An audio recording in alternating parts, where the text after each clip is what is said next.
Hi there, Brett here. Welcome back to Tabletop Sagas. And today I've got a bit of an update on my Roman Republic forces for you.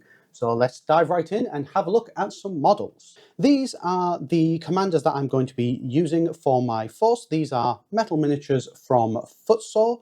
They are really nice, well detailed, and some good variety. Now that I've got two divisions painted up, because yes, I have been painting away in the background, I didn't think you needed more videos showing how I paint more Triarii or more Hastati or Velites. Let's just jump to the fun bits instead. That's where these come in. So there's going to be two command bases for you. One here, which is going to be my legate and a tribune. And then the other one, which is going to be a maniple command. So the maniple command here has the standard bearer already on the base, with then the centurion commander, I can't remember exactly what they're classed as, and then a musician. And then the other base will have the legate here, and then the tribune who's already on the base. As I say, really nice models, really well sculpted. There is a little bit of a problem. I was worried about the faces, but now that I've got these zenithal, as you can see, actually they are pretty good. So my plan is to paint these very similar to how I would paint the standard units. So I can show off that a little bit for you. But then once I've done that, to come in and up that level a little bit, paint in additional highlights and really make these as more centerpiece models for the army. So without any further ado, let's dive right in and get started. So to start off this first stage of the painting, we just want to get the basic colours down nice and quickly. So we are going to be relying on the contrast paint quite a fair bit. Starting off here, we're going to be hitting all of the skin with Guilliman's flesh tone from Citadel. This is just a really nice Caucasian flesh tone that we can use. So we're going to hit all of the arms, the faces, the tops of the thighs above where the greaves are, but below where the tunic is, and then a few of the awkward places that often get forgotten, I know I certainly do, which is the back of the elbow on the other side of the shield, and the ends of the feet where the toes stick out of the sandals, and potentially on some models the back of the neck as well. So do make sure to watch out for those. For the next step, we're going to jump to the complete other end of the spectrum and go for the furthest out piece of the model, and that is the outer armour. The reason why I decided to jump out to this next is because this is all going to be painted in bronze metallics, and I generally find that metallics don't work very well over the top of a zenithal, so I like to put a base colour. In this case, because this is bronze and more of a warm metallic, I like to use brown. Just get that on over the top. But don't worry about what brown here. I'm using Cygor brown from Citadel's contrast paint range, but to be perfectly honest, any rich, deep sort of brown, so that's your snakebite leather contrast paint, Cygor, wildwood, any of those sorts of colours going to work perfectly fine for this step. Rather than this being a wall where we have to wait for drying times, I want to get this on now, give it plenty of time to dry while we're painting up the other colours on the model, and then we can come back in with our bronzes after that. So with the main two colours on, let's move on to some of the detailing. And what better place to start with Romans than with the classic red. This is Blood Angel's red from the Citadel contrast range, and we're going to give his tunic this colour. This could go in other locations, but I like to kind of vary this around when I'm doing your more commandery type people. So this could have been on the tassels and things like that as well, but went for the tunic this time. And then of course that all important crest on the top of his head. Next, we're going to move on to painting the tassels along the waist and on the shoulder. I don't know exactly what these are called, but they are derived, from my understanding, from linothoraxes of the Greeks and Macedonians. They generally are made from linen that's been glued together and depicted as being white or an off-white cream colour. So this bone colour from the Citadel contrast range is perfect for these. And finally, to round out this, we're just going to paint in the rest of the details in a leather brown. So that's the sheath of the sword, the strap, and the sandals. These, we're not too worried about them, so we're just going to do a basic colour to get these sorted. At this stage, all the base colours are painted and your browns for the bronzers should all be nice and dry. So we're going to start to apply those bronze metallics. This bronze is just well, I think it's literally just called bronze from Vallejo, and it's a really nice colour. It's a little bit thick, so you do need to thin it down a little bit, and you just want to work your way around the mini, hitting the helmet, the shield, both sides, and remember the back bit as well. I've forgotten those many a time. The chest and then the greaves. It is going to be a little bit patchy or streaky. You are going to be able to see brush strokes in it, particularly on the flat of the shield. If you have a hoplite shield like this, don't worry about that. Just get it on there, get it reasonably okay, and we'll come back to a second pass with another layer if we do need to.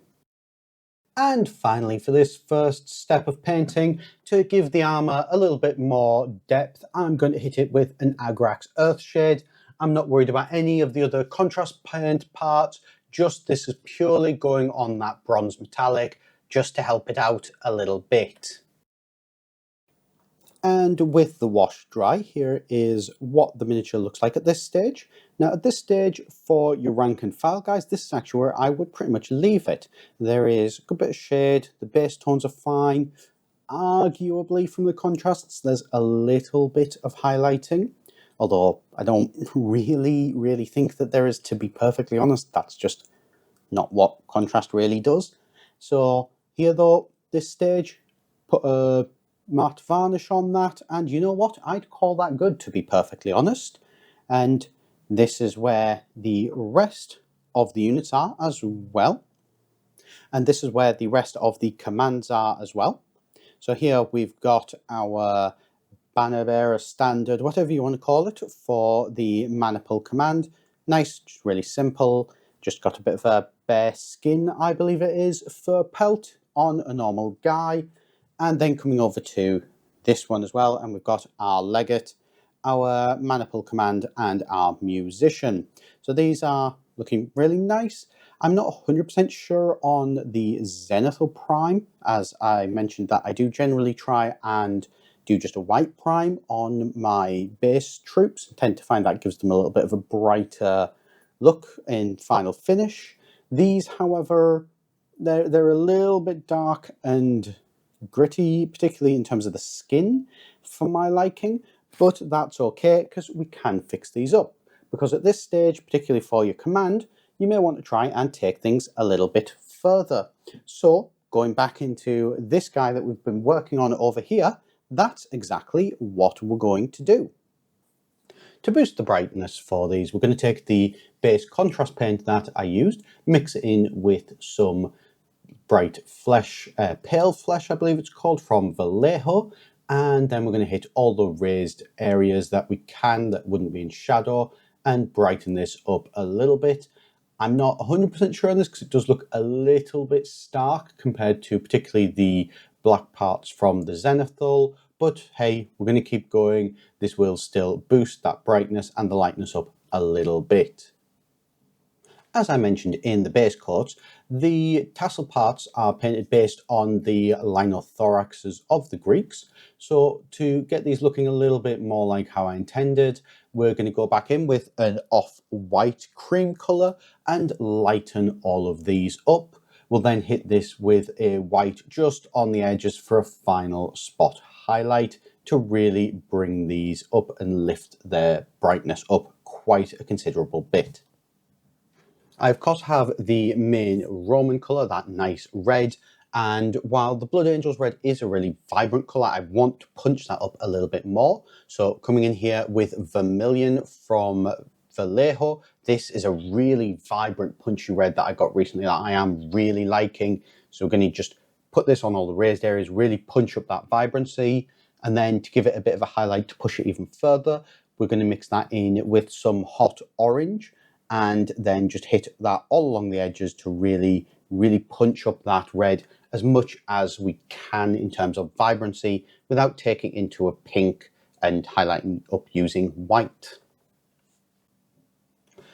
With all of the non-metallic parts now painted up, I've hit the models with a quick matte varnish just to level all the finishes out a little bit more and just protect them, particularly with these being metal models. However, something that I have seen from Vince Venturella that I wanted to try out is I want to paint the highlights for my metals on after doing the matte varnish, as the varnish can definitely knock the metallics down to kind of counterproductive matte metallics. So we're just coming in with our base colour bronze to re-highlight these back up, paying particular attention again to that shield, make sure that we're getting a nice even coat on it and it doesn't look too streaky, too splotchy or anything like that. And this is something that I've got to admit really did actually make a surprising amount of difference. Got those really nice dull down dark recesses, but then the higher raised sections, the highlights really do pop. This is definitely something that I'm glad that I tried and I will be taking forward into later paint schemes down the road. And like that, we're on to the final stage. I've got the rest of the models put onto the bases and we're going to get some Geek Gaming Scenics put on there. It's the product that I've been using for all of my Ancients. Absolutely love. This is their Mediterranean soil, if I recall correctly the name. It's Mediterranean something anyway. Really simple to just get some PVA on there, get this on there, then get some watered down PVA on top, seal it all in, and it's a really great way of creating a quick, good looking base without needing to paint it and wash it and dry brush it and all the usual sort of things that we do. And so with that, there we go. Here are the models all painted up. Really, really proud of how these came out, actually. I do really like the speed of getting the contrast paints on for the basic units, but as you can see, spending that little bit of extra time coming back in with the normal acrylics to particularly boost up the vibrancy. I'm not so bothered about the ultra extreme, really high contrast highlights going almost up to whites and things like that. I think that for historical miniatures, for things that are supposed to be grounded in a lot more reality, this just boosting up that vibrancy is a lot nicer way to go.